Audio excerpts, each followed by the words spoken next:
ভাই, সালাতের সবচেয়ে কঠিন ব্যাপারটাই হচ্ছে সালাত এককালীন আদায় করার মতো কোনো ইবাদত নয়। এটি ইবাদতের একটি অনিঃশেষ অবিশ্রান্ত পথ, যেখানে আমাদের থেমে গেলে চলবে না। যেহেতু এটি এমন এক ধরনের ইবাদত যা প্রতি ঘন্টায় প্রতিদিন পালনীয়, অনেকের জন্যই এটা বেশ কঠিন। আপনার কি মনে হয়? অনিঃশেষ বলতে কি বোঝায়? যাকে মনে হয় লক্ষ কোটি বছর, কিন্তু তা নয়। একসময় সেটা ফুরিয়ে যায়, তারপর আমরা জান্নাত কিংবা জাহান্নামে পৌঁছাই। আখিরাতে সূচনা হয় তখন। জান্নাতে এমন কোনো ফরজ, এমন কোনো বাধ্যবাধকতা নেই। নিশ্চয়ই একদিন এটা শেষ হবে, তাই না? 5 বছর, 1 বছর, হয়তো আগামীকাল।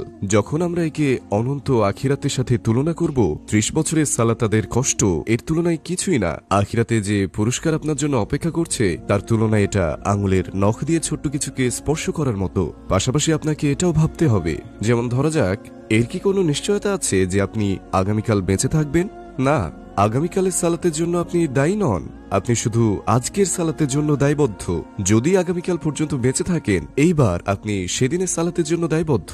তাহলে আপনি শুধুমাত্র আজকের 50 বা 60 মিনিটের সালাতের জন্য দায়বদ্ধ। আমি যদি এখন আগামী সপ্তাহ বা তার পরের খাবার এখন থেকে খাওয়া শুরু করি, সেটা হবে পাগলামো, তাই না? আপনি যেদিনের খাবার সেদিনই খাবেন। তেমনিভাবে যদি কোনো ব্যক্তি ভেবে থাকেন যে তিনি আগামী বছর থেকে শুরু করবেন, তিনি 10 বছরে সালাত আদায় করবেন, এতে তার ধৈর্য ভেঙে পড়বে। তখন আপনার মনে হবে এর তো কোনো শেষ নেই।